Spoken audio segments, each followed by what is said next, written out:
இது வருண் ஐபிஎஸ் அவர்களை வேற வச்சு ஒரு படம் வேற வரதா செய்தி வந்திருக்கு சார். வருண் ஐபிஎஸ் ஹீரோ நடிக்கிறாரா? இல்லை, அவரோட வாழ்க்கை வரலாறு அப்படியே எடுத்து சார். அது ரொம்ப கேவலமான கதையாக அல்லவா இருக்கும். அதே படமாக எடுக்கிறார்கள். இன்னொன்று, அவருக்கு ஏது வாழ்க்கை? இப்போ தான் டிஐஜி இருக்காரு, என்ன அப்படி வாழ்க்கை? வரதட்சணை கொடுமைக்கு சிறை சென்றாரே, அதை கதையாக எடுக்க போகிறார்களா? ராமநாதபுரம் எஸ்பியாக இருக்கும்போது போதை மருந்து கடத்தினாரே, அதே படமாக எடுக்க போகிறார்களா? வரதட்சணை கொடுமை வழக்கில் சிபிசிஐடியில் தன்னுடைய ஃபோனை தானே மாற்றி தடயத்தை அழித்ததற்காக அவர் மீது குற்றப்பத்திரிகை நிலுவையில் இருக்கிறதே, அதை படமாக எடுக்க போகிறார்களா? இல்லை திருச்சியில் கணவன் மனைவி சேர்ந்து மணல் கடத்தல்காரர்களிடமும் அவங்க இந்த குவாரி கடத்துறவங்க கிட்டையும் பணம் வாங்கினார், அதை படமாக எடுக்க போகிறாரா? என்ன கதை இருக்குது அதில் படமாக எடுக்கிறதுக்கு? இவ்வளோ சிக்கல்களுக்கு நடுவுலேயே நான் இவ்வளோ பெரிய ஆளாக வந்திருக்கேன், அதை கூட எடுக்கலாம். அவங்க எவ்வளோ பெரிய ஆளாக வந்துட்டீங்க நீங்கள்? வரம் தரும் வருண் என்பது இப்போது வண்டி தள்ளும் வரும் என்ற நிலைமைக்கு மாறி இருக்குது. இதில் என்ன வளர்ந்துட்டீங்க நீங்கள்? விக்ரமோட பையன் இருக்கார்ல சார், துருவ விக்ரம், அவர் தான் ஹீரோவா நடிக்கிறாரு. யார் ப்ரொடியூசரு? மணிரத்னம். ஒரு தக்லைஃப் பத்தாது. சார் எனக்கு ஒரு டவுட் இருக்குது சார். இப்போ வரைக்கும் அவர் பதவி ஓய்வெல்லாம் வாங்கலை. அப்படி இருக்கும்போது லைவாக இருக்க ஒரு போலீஸ் ஆஃபீஸரோட கதையை படமாக எடுக்க முடியுமாங்க சார்? ஏம்மா, இது ஒரு இந்த ஆளு கதை, ஒரு கதைன்னு இதை படமாக எடுக்க போகிறாங்க. நீங்களும் சீரியஸாக நம்பிக்கிட்டு ஒரு கேள்வி கேட்டுக்கிட்டு இருக்கிறீங்க. அந்த ஏபிபி நியூஸ்லாம் வந்து நீங்கள் ஒரு 10,000 ரூபா பேமெண்ட் கொடுத்தீங்கன்னா உங்களை பற்றி 4 கார்டு போடுவாங்கம்மா. இவ்வளோதான் இந்த மீடியா. இல்லை, மணிரத்னம்லாம் ப்ரொடியூசர்னு போட்டுக்க வேண்டியது தானே. ஜேம்ஸ் கேமரன்னு போட்டால் அவதார் அவர் இன்னும் முடிக்காமல் எப்படி வருண்குமார் கதை எடுக்க வருவான்னு கேள்வி கேட்பீங்களா நீங்கள்? இல்லையா? அவதார் இன்னும் 2 பார்ட்டு பேலன்ஸ் இருக்குது. 3வது பார்ட்டு டிசம்பரில், இந்த வருஷம் டிசம்பரில் தான் வருது. அதுக்கப்புறம் இன்னும் 2 பார்ட்டு ஒரு அவதார் 4, 5லாம் எடுத்துக்கிட்டு இருக்காரு அப்படின்னு நீங்கள் கண்டுபிடிச்சிருவீங்க. இல்லைன்னா கூசாமல் ஜேம்ஸ் கேமரன் தான் அடுத்த படத்தை எடுக்கிறாரு அப்படின்னு கூசாமல் சொல்லுவாங்க. பொய் தகவலா? வேற என்ன? இதை ஒரு நியூஸில் எடுத்து விவாதிச்சுக்கிட்டு இருக்கிறீங்க நீங்கள். இந்த அதிகாரிகளோட பப்ளிசிட்டி பற்றி எப்படி இருக்குது தெரியுதா? சின்ன பையனாவது ஒருத்தன் ரிப்போர்ட்டர் இருந்தான்னு வச்சுங்களேன், அவனை கூப்பிட்டு இந்த மாதிரி அம்புலி மாமா கதை சொல்கிறது, இந்த இவனை மாதிரி ஒருத்தன் இருந்தான்னு வச்சுங்களேன், அவன்கிட்ட கூப்பிட்டு கதை சொல்கிறது இந்த மாதிரி பார்த்துட்டு, சார் நமக்கு எக்ஸ்க்ளூசிவ் தகவல் கொடுத்துருக்கான்னு இவன் போய் அடிச்சு காடை ஏற்றிடுது. யார் வெரிஃபை பண்ணுறது இதை? சரி, ஒரு 3 மாதம் கழிச்சு போய் கேள்வி கேட்பியா? எங்கே நீங்கள் மணிரத்னம் படம் வருது, நீங்கள் எங்கே போய் கேள்வி கேட்க போகிறோமா? இன்றைக்கி ஒரு 4 நாளைக்கு வரும், ஒரு 4 பேரை விட்டு ஃபோன் பண்ணி கேட்பாங்க. அப்புறம் படம் உங்கள் படம் கதை வரப்போ இல்லை சார், ஒரு 2 ப்ரொடியூசர் கேட்டாங்க, சரி எடுத்துங்க நான் சொல்லிட்டேன். இந்த அண்ணாமலை தனி கட்சி ஸ்டார்ட் பண்ணுறாரு, ஒரு ஃபார்ம் வந்துச்சு, ஞாபகம் இருக்கா? இன்னும் நான் அது இன்ஸ்டா பேஜ், அது தனி நம்ம கண்டுபிடிச்சி பிரேக் பண்ணது. ஒரு ஃபார்ம், அப்ளிகேஷன் ஃபார்ம் மாதிரி ஒரு ஃபார்ம் ஒன்று வந்துச்சு, ஞாபகம் இருக்கா? அதை அண்ணாமலை அவர்களுக்கே அனுப்பி அவங்க கட்சி தலைவர்களே கேட்கும்போது நமஸ்காரம் அண்ணான்ட்டு பதில் போடுறாரு. இவங்களே இது மாதிரி ரெடி பண்ணி பரப்பி ஒரு 2 நாள் இது டிஸ்கஷனாக இருக்குல்ல, கேட்டாருன்னா ஆசைப்படுறாங்கன்னா எல்லோரும் சேர்ந்து ஸ்டார்ட் பண்ணுன்ட்டு இது ஒரு சந்தோஷம். இந்த 2 நாள் பரபரப்பு அந்த நியூஸ் ஓடுறதுல இது ஒரு சந்தோஷம். அது மாதிரி தான் இதுவும். இப்போ அடுத்த டிஜிபி யாருன்னு சொல்லிட்டு தகவல்கள் வந்துருச்சாங்க சார். திரு வெங்கட்ராமன் அவர்கள் பொறுப்பு டிஜிபியாக பதவியேற்கிறார். அதற்கான அரசாணை இன்னும் வெளியிடப்படவில்லை. 3 மணிக்கு மேல் ராகு காலம் தொடங்குகிறது என்பதால் 2:30 to 3 அந்த கையெழுத்து போடும் நிகழ்ச்சி என்று டிஜிபி அலுவலகத்தில் நாம் அந்த நிகழ்ச்சி ஒளிபரப்பாகிற நேரம் இது நடந்து முடிந்திருக்கும். ஸோ ஒரு பொறுப்பு டிஜிபியாகத்தான் திரு வெங்கட்ராமன் அவர்கள் பதவியேற்கிறார். வெங்கட்ராமனைத்தான் பொறுப்பு டிஜிபியாக போடுவது என்று முடிவெடுத்து விட்டார்கள். இதுக்கு முதல்வர் கையெழுத்து போட வேண்டிய அவசியம் இல்லை. உள்துறை செயலாளர் கையெழுத்து போட்டு விடுறார். நாளைக்கு கோர்ட்டில் போய் அவர் தானே பதில் சொல்ல போகிறாரு. மாட்ட போகிறாங்க, மாட்டட்டும். அதனால் இன்னொன்று, திரு சங்கர் ஜிவால் அவர்களுக்கு இன்றைக்கி பிற்பகல் வரைக்கும் பதவிக்காலம் இருக்குல்ல, இன்றைக்கி மாலை வரைக்கும் இருக்குல்ல. ஸோ இன்றைக்கி மாலை கூட அவர் பதவியை ஒப்படைத்து விட்டு செல்லலாம். ஸோ வெங்கட்ராமன் பொறுப்பு டிஜிபியாக இன்று பதவியேற்க இருக்கிறார். அதுக்கான அரசு ஆணை, அதுக்கும் நல்ல நேரம் பார்ப்பாங்க. இன்றைக்கி எதுக்கு ராகு காலம்லாம் 12:30 ராகு காலம்னு நினைக்கிறேன். ஸோ அந்த டைம் பார்த்து உடனடியாக அதை போட்டு பதவியேற்பு விழா இன்று நடைபெறுது. போறியா பண்ணி? நம்மளாம் எங்கன்னா கூப்பிடல சார். ஓகே. அவ்வளோ பெரிய ஆள் இல்லை சார். வரும் அவ்வளோ பெரிய ஆளாக ஆகலாம்ப்பா. இப்போ தானே மீடியாவில் சேர்ந்துருக்க, எல்லாம் ஆகலாம், அதுக்கான காலம் வரும். டிஜிபி திரு சங்கர் ஜிவால் அவர்களுக்கு வந்து ஃபேர்வெல் பண்ணாங்க சார். பெரிய அதிகாரிகளும் போயிட்டு அவர் பற்றின நினைவுகளை பகிர்ந்துக்கிறாங்க. அப்படி பகிர்ந்துக்கும் போது திரு அருண் அவர்கள் பேசுனது சர்ச்சையாயிருக்கு சார். என்ன சர்ச்சையாச்சு? ஆளே சர்ச்சையான ஆள், என்ன சர்ச்சை சொல்லுங்கள். அதான் அவரை பற்றி பேசுகிறதுக்கு 1000 விஷயம் இருக்கலாம். நல்லவர், வல்லவர், நாளும் தெரிஞ்சவர் அப்படின்னு என்னென்னலாம் சொல்லியிருக்கலாம். பட் ஏன் வந்து திரு அருண் அவர்கள் வந்து திரு சங்கர் ஜிவால் ஆட்சி மாற்றத்தின் போது சைட்லைன் பண்ணப்பட்டாரு அப்படின்ற ஒரு விவகாரத்தை சொல்லியிருக்காரு. சோஷியல் மீடியாலாம் என்ன சொல்கிறாங்கன்னா, அரசியல் விவகாரத்தை எதுக்கு பேச வேண்டி இருக்கு அப்படின்ற மாதிரி கேட்குறாங்க. அதிகாரிகள் வந்து இதை மாதிரி விஷயங்கள்லாம் பேசுறதுக்கு அலவுட் இல்லைன்னு சொல்கிறாங்க sir. After that the change of the government came in 2011.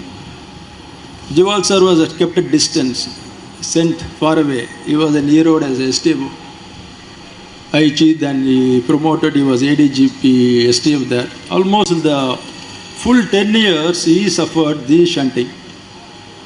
I think he is the only officer, entire 10 years he was not recognized properly, but he never gripping about it. I never seen him gripping about it. He took it very sportively. பேசக்கூடாது, பேச மாட்டார்கள். இன்னொன்று, எந்த அதிகாரியும் இது போன்ற விவகாரங்களை பொது வெளியில் பேசவே மாட்டார்கள். ரூமுக்குள்ளே பேசுவாங்க, 1000 பேசுவாங்க, ஆனால் பொது வெளியில் மேடையில் இப்படியெல்லாம் பேசவே மாட்டார்கள். நான் உங்களுக்கு தொடர்ந்து சொல்லிக்கிட்டு இருக்கிறேன், அதிகாரிகளின் ஆட்சி இது என்று சொல்லி கொண்டு இருக்கிறேன். ஸோ இந்த அதிகாரிகளுக்கெல்லாம் மனசில் நம்ம தானே ரூலர் என்ற எண்ணம் கொஞ்சம் கொஞ்சமாக நாளுக்கு நாள், நீங்கள் ஒரு நாய்க்கு வந்து புலி வேஷம் போட்டு விட்டு பழகிட்டிங்கன்னா ஒரு வருஷம் கழித்து நம்ம புலி தான் போல இருக்குன்னு நாய் நினைக்க ஆரம்பிச்சிடும். அந்த அதிகாரிகளுக்கு 4.5 வருஷமாக ஒரு பொம்மை முதல்வரின் கீழ் அதிகாரிகளாக இருந்ததும் உண்மையிலே நமக்கு தான் அதிகாரன்ற எண்ணம் வந்துவிட்டதோட நீட்சி தான் திரு அருண் அவர்கள் இப்படி பேசியது. நினச்சி கூட பார்க்க முடியாது ஒரு அதிகாரி மேடையில் இது மாதிரிலாம் பேசுவார் அப்படின்றத நினச்சி கூட பார்க்க முடியாது. ஸோ ஆட்சி மாற்றத்தின் காரணமாக 10 வருஷமாக சங்கர்ஜிவால் சாருக்கு நல்ல பதவி கொடுக்கவில்லை என்று திரு அருண் அவர்கள் சொன்னார். ஏன் கொடுக்கவில்லை என்பதை அவர் சொல்லாமல் விட்டுவிட்டார். அதை நான் சொல்கிறேன். 2 முதலமைச்சர்களும் தவிர்த்திருக்காங்க சார், செல்வி ஜெயலலிதா, திரு எடப்பாடி. ஏன் தவிர்த்தாங்கன்றதை சொல்கிறேன். 2006 திராவிட முன்னேற்ற கழக ஆட்சி காலகட்டத்தில் தான் சட்டவிரோத ஒட்டுக்கேட்பு என்பது ரொம்ப அதிகமாக நடைமுறைப்படுத்தப்படுகிறது. உளவுத்துறை தலைவராக இருந்த திரு ஜாஃபர் சேட் அவர்கள் மீது கருணாநிதி மிகவும் பிரியமாக இருந்ததற்கு காரணம், எல்லா தகவலையும் இவன் எப்படி கரெக்டாக முன்கூட்டியே சொல்கிறான் என்று அவர் மீது ரொம்ப அதீத நம்பிக்கையாகி ஜாஃபரை கூப்பிடியா அப்படின்னாரு. எது எடுத்தாலும் ஜாஃபரை கூப்பிடியான்றார். அவரும் சட்டவிரோதமாக ஒட்டு கேட்கிறார் என்பது ஒரு கட்டத்தில் கருணாநிதிக்கு தெரிந்து அவரை ஒட்டு கேட்க சொல்கிறார். ஒரு காலகட்டத்தில் இது எந்த அளவுக்கு செல்கிறது என்றால், கருணாநிதி அவர்களின் மனைவி திருமதி ராஜாத்தி அம்மாளின் ஃபோனையே ஒட்டு கேட்க சொல்கிறார் கருணாநிதி. ஒட்டு கேட்ட உடனே அந்த அம்மா அப்படி திட்டுகிறார் கருணாநிதி. எல்லாத்தையும் அந்த வீட்டுக்கே கொடுக்குறான் என்று திட்டியதை கருணாநிதி காதில் கேட்டு 10 நாட்களுக்கு அந்த வீட்டுக்கே செல்லவில்லை. இப்படியெல்லாம் அந்த காலத்தில் நடந்திருக்கிறது. இப்படி ஆட்டை கடித்து மாட்டை கடித்து மனிதனையே கடித்தது போல் இவங்க ஃபோனை ஒட்டு கேட்டு அவங்க ஃபோனை ஒட்டு கேட்டு ஜெயலலிதா ஃபோனை ஒட்டு கேட்க ஆரம்பிச்சிட்டாங்க. உண்மையாக, அதாவது ஜாஃபர் தான் இதெல்லாம் ஆர்டர் பண்ணுறதுனாலும் உண்மையிலேயே ஒட்டு கேட்குற வேலை இருக்குல்ல, அந்த வேலையை 5 ஆண்டுகளாக செய்தது இந்த சங்கர்ஜிவால். ஜாஃபர் சேட்டு உளவுத்துறையின் ஐஜி, சங்கர்ஜிவால் உள்நாட்டு பாதுகாப்பின் ஐஜி. பக்கத்து ரூமில் 2 பேர் இருப்பாங்க, நகமும் சதையும் போல. ஜாஃபர் சேட்டு செய்த அத்தனை தில்லுமுள்ளுகளுக்கும் சங்கர்ஜிவால் கூட்டாளி. ஜாஃபர் A1னா சங்கர்ஜிவால் A2. ஸோ இதன் காரணமாக தான் செல்வி ஜெயலலிதா அவர்கள் ஆட்சிக்கு வந்ததும் முதல் வேலையாக ஜாஃபர் சேட்டு மீது தான் எஃப்ஐஆர் பதிவு செய்ய உத்தரவிட்டார். அந்த ஜாஃபர் சேட்டு மீது பதிவு செய்யப்பட்ட வழக்கில் புகார்தாரர் நான் தான். ஸோ அவர் மேலே அலிகேஷன் இருந்துச்சு. ஜாஃபர் சேட்டை சஸ்பெண்ட் பண்ணுறதுக்கு முன்னாடியே மண்டபம் அகதிகள் முகாம் காவல் நிலையத்திற்கான கூடுதல் டிஜிபியாக அவரை நியமித்து சஸ்பெண்ட் செய்து 5 ஆண்டுகளுக்கு நல்ல பதவியை கொடுக்கவில்லை. அப்போது அதற்கு பிறகு 2016 மீண்டும் அதிமுக ஆட்சிக்கு வருகிறது. வந்துட்டு ஒரு சில மாதங்களில் செல்வி ஜெயலலிதா இறந்து விட்டார். திரு பழனிசாமி அவர்கள் முதலமைச்சராகிறார். ஜிவால் என்னன்னா, ஜிவால் போய் அப்போது ஏடிஎம்கேல யார்கிட்டையும் லாபி பண்ணல, ஜாஃபர் சேட்டை ஆனால் போய் லாபி பண்ணி எடப்பாடி பழனிசாமியை போய் சந்திச்சு எப்படியாவது கையில் காலில் விழுந்து அவரை வந்து இந்த ட்ரைனிங் இந்த மாதிரி ஒரு பதவியிலே போட்டிருந்தாங்க. கையில் காலில் விழுந்து நீங்கள் என்ன வந்து நீங்கள் நல்ல பதவிக்கு நியமிச்சிங்கன்னா நான் அதிமுக அரசுக்கு விசுவாசமாக இருப்பேன் என்று வாக்குறுதி கொடுத்து, நீங்கள் என்னை சிபிசிஐடிக்கு டிஜிபி ஆக்கினீர்கள் என்றால் ஜெகதரட்சகனையும் மா சுப்பிரமணியத்தையும் கைது செய்கிறேன் என்று வாக்குறுதி கொடுத்து, அந்த அடிப்படையில் தான் ட்ரைனிங்கில் இருந்த ஜாஃபர் சேட்டை தூக்கி சிபிசிஐடி டிஜிபியாக போடுறாரு. அங்கேயும் போய் ஒரு ஹவாலா ஏஜென்ட் கைது பண்ணும்போது ஒரு திருகல் வேலையை ஜாஃபர் சேட்டு பார்த்ததுனால மத்திய அரசின் பரிந்துரையின் காரணமாக ஜாஃபர் சேட்டு அங்கிருந்து மாற்றப்பட்டார். கடைசியில் இதே மாதிரி ஜிவால் மாதிரியே சட்டம் ஒழுங்கு டிஜிபி ஆக இருந்த அந்த சூழ்நிலையில் நான் மத்திய அரசுக்கு புகார்லாம் அனுப்பி உச்சநீதிமன்றத்தில் வழக்கு தொடுத்து அது தடுத்து நிறுத்தப்பட்டது. இதன் காரணமாக தான் சங்கர் ஜிவாலை 10 ஆண்டுகள் அதிமுக அரசு கிட்டவே சேர்க்கவில்லை. அப்போது திமுக ஆட்சிக்கு வந்ததும் இவரை ஒன்றும் ரொம்ப ஒரு அரிதிலும் அரிதான மாணிக்கம் என்றெல்லாம் அழைத்து இவர்களை இங்கே நியமிக்கவில்லை. அதிமுக ஆட்சி காலத்தில் சங்கர் ஜிவால், பிரவீன் கணேஷ், சபரீசன் எல்லாரும் வீக்கெண்டு பார்ட்டியில் ஒன்றாக மது அருந்துவார்கள். இவர்கள் எல்லாம் இதுதான் பழக்க வழக்கம். இந்த பழக்கத்தின் அடிப்படையில் தான் திமுக அரசு பொறுப்பேற்றதும் முதலில் சங்கர் ஜிவாலை கொண்டு வந்து சென்னை மாநகர ஆணையராக நியமித்து அதுக்கப்புறம் HOPF-ஆக நியமித்தது இந்த பின்புலம்தான். உலகத்தில் யாருமே பார்த்திட முடியாத அரிதான ஒரு அதிகாரி என்பதற்காகலாம் இவரை வந்து கொண்டு வந்து இங்கே நியமிக்கல. புரியுதா? டிஜிபி பதவிக்கு ஒரு 3-4 பேர் தான் பேனலில் இருப்பாங்க. அதில் இவர் திமுக அதிகாரின்றதை தான் நியமித்தார்.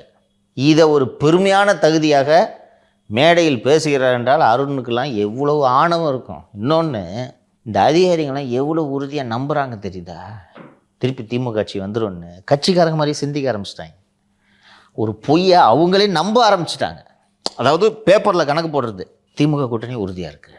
21 இருந்த அந்த கூட்டணி கூட அதிமுக இப்போ இல்லை, தேமுதிக இல்லை, பாமக உடஞ்சி கிடக்கு, அவங்க கூட கூட்டணியில் இல்லை. சரி, அப்போ வாங்கின அதே ஓட்டை ஏடிஎம்கே வாங்குவாங்கன்னு பார்த்தா புதுசாக விஜய் ஒரு கட்சி ஆரம்பித்து அவர் வேறு ஓட்டை பிரிக்க போகிறாரு. அப்போ 100% டிஎம்கே கூட்டணி ஜெயிக்குது அப்படின்னு பேப்பர்லேயே கணக்கு போட்டுட்ருக்காங்க. ஏன்டா டேய், 6 கோடி ஜனங்க என்ன அவ்வளோ முட்டாளா? ஒரு ஆட்சியை தூக்கி எறியணும்னு நினச்சா பிரிஞ்சு போகிற ஒரு ஓட்டை பிரிக்கிற கட்சியை ஓட்டு போடுவாங்க? யாருக்கு ஓட்டு போட்டால் இந்த ஆட்சி வீட்டுக்கு போகுன்றது கூட தெரியாத முட்டாள்களாக அந்த 6 கோடி பேர் வாக்காளர்கள். ஆனால் இவங்க என்ன கணக்கு போட்டுட்ருக்காங்க தெரியுதா? தேர்தலில் கணிப்பாங்களே சார், அவங்களாம் என்ன சொல்கிறாங்கன்னா 234 தொகுதியில் 200 தொகுதி திமுக ஜெயிக்குதா சார்? அப்படி சொல்கிறாங்க. இவங்க எல்லாம் பேப்பரில் எழுதி பார்த்துக்கிட்டு இதை நம்பிக்கிறாங்கப்பா டெய்லி. 200 திமுக கண்டிப்பாக ஜெயிக்குது என்று உள்ளபடியே இந்த அதிகாரிகள் நம்புகிறார்கள். அப்படி இவர்கள் அதை நம்பாவிட்டால் ஒரு மேடையில் வந்து அரசியல் பேசுகிற ஒரு அதிகாரி, அதுவும் ஒரு அதிகாரியோட பிரிவு உபச்சார விழாவில் போய் பேசக்கூடிய விஷயமா அது? இன்னும் கிட்டத்தட்ட ஒரு 8 மாசத்துல வேற தேர்தல் வரப்போகுது, ஆட்சி மாற்றம் ஏற்படும்னு அவர் ஒருவேளை நினைச்சிருந்தாருன்னா ஒரு சிறு டவுட் இருந்திருந்தா கூட இப்படி பேசியிருக்க மாட்டார். என்னங்க சார்? ஏன்னா ஒருவேளை அதிமுக வந்துச்சுன்னா இந்த பேச்சின் காரணமாகவே அவர் சைட்லைன் பண்ணப்பட்ட ஜெயிலுக்கு போறாருமா. அதிமுக ஆட்சி வந்துச்சுன்னா இவர் பண்ண ஃபேக் என்கவுண்டரு, சிசிபியில் பண்ண தில்லுமுள்ளுகள் அத்தனைக்கும் சேர்த்து அருண் சிறை செல்ல போகிறார். சந்தேகமே வேண்டாம். பினாமி பேரில், கௌதம் பேர்லையும், அரவிந்த் ரெட்டி பேர்லையும் இவர் வாங்கி போட்டிருக்கிற சொத்துக்கள் எல்லாம் மத்திய அரசு விசாரிச்சுக்கிட்டு தான் இருக்குது. தெரியாதுன்னு நினச்சிட்டு இருக்காரு அவர். அம்பத்தூர் வானகரம் என்று இவர் வாங்கி போட்டுள்ள சொத்துக்களோட விவரங்களை எல்லாம் எடுத்துக்கிட்டு இருக்காங்க. அதனால் இது இப்படியே போயிடாது. இவர் பண்ண இந்த டபுள் என்கவுண்டரு, திருவேங்கடம் என்கவுண்டரு, இது போல் இந்த ஃபேக் என்கவுண்டரு, இந்த காக்கத்தோப்பு பாலாஜி என்கவுண்டரு, வரிசையாக எந்த பின்னணியில் இந்த என்கவுண்டர்கள் நடந்தது, போலி என்கவுண்டர்கள் நடந்தது என்பதை விசாரிச்சானா இப்போ அருண் 100% ஜெயிலுக்கு போகிறாரு. ஆனால் மனசளவில் நம்புகிறாங்க. அது மட்டும் அல்லாமல் திரு சங்கர் ஜிவால் அவர்கள் வானத்தை வில்லா வளைச்சிட்டேன்னு இந்த ஃபேர்வெல் பார்ட்டியில் சரி எல்லோரும் வாழ்த்தி தான் வழக்கம் போல் பேசுவார்கள். நான் இன்று வாழ்த்தி பேசுகிறேன். தமிழக காவல்துறையின் கரும்புள்ளியாக இருந்தவர் திரு சங்கர் ஜிவால். இவரை போல ஒரு ஒஸ்ட் டிஜிபியை தமிழ்நாடு பார்த்ததே கிடையாது. இவரது காலகட்டத்தில் தான் காவல்துறையில் ஒழுங்கீனம் அதிகரித்தது. இந்த மாதிரி தமிழக காவல்துறை வரலாற்றிலே இந்த மாதிரி அதிகாரிகள் ரீல்ஸ் போட எந்த டிஜிபி அனுமதிச்சது கிடையாது. நீங்கள் அன்றைக்கி சொன்னீங்களே, யாரோ ஒரு அதிகாரி சொன்னாங்கன்ட்டு இது மாதிரிலாம் அலெக்சாண்டர் இருக்கும்போதெல்லாம் பண்ணியிருந்தாங்கன்னா தலைகளை கட்டி தொங்க விட்டுருப்பாருன்னு சொன்னீங்களா, அதுதான் காவல்துறை. இன்றைக்கி இது முடிஞ்சவொடனே இன்னொரு பப்ளிசிட்டி பைத்தியம் ஒன்று புதிதாக ஒன்று உருவாகி இருக்கிறது. ராமநாதபுரம் எஸ்பி சண்டீஷ்னு அவரும் ட்ரோன் கேமராலாம் ஷாட் வச்சு பயங்கரமான மியூசிக்லாம் போட்டு இப்படி நடக்கிறது அப்படி நடக்கிறதுன்னு இப்படி தான் ஆரம்பிக்கும். நாங்கள் ஏதோ படம் ட்ரெய்லர் நினச்சி சார். உண்மையான எஸ்பி பார்த்தாலே இந்த பப்ளிசிட்டி பைத்தியம் எல்லாருக்கும் எப்படி பரவுது தெரியுதா? இது நல்லதல்ல. இதையெல்லாம் அனுமதித்து கொண்டிருந்ததனால்தான் சங்கர் ஜிவால் இந்த தமிழக காவல்துறையின் கரும்புள்ளி என்று நான் சொல்கிறேன். தயக்கமில்லாமல் சொல்கிறேன். நேற்று விரிவாக பேசணும். லண்டனை சுற்றி பார்க்குறது, கவர்மெண்ட் காசில் சுற்றி பார்க்குறது தான் உனக்கு இது ஃபயர் சர்வீஸ் கமிஷன் போட்டிருக்குதா? அப்போ எப்படிப்பட்ட அதிகாரி அவர் இருந்திருக்காருன்னு பாருங்கள். எதையுமே கண்டுக்கிறது இல்லை. திரு உதயநிதி அவர்களுக்கு ஒரு சலுகை பண்றாருன்னா கூட நம்மளால புரிஞ்சுக்க முடியுது சார். ஒரு அதிகாரிக்கு இப்படியான சலுகை கொடுக்க வேண்டிய என்ன? இவரால் எதையுமே செய்ய முடியலமா. 2 வருடங்கள் பெஞ்சை தேய்ச்சிட்டு போன ஒரு ஆளை வந்து காவல்துறையோட கரும்புள்ளியாக தான் சொல்ல முடியும் சார். அதே மாதிரி சார்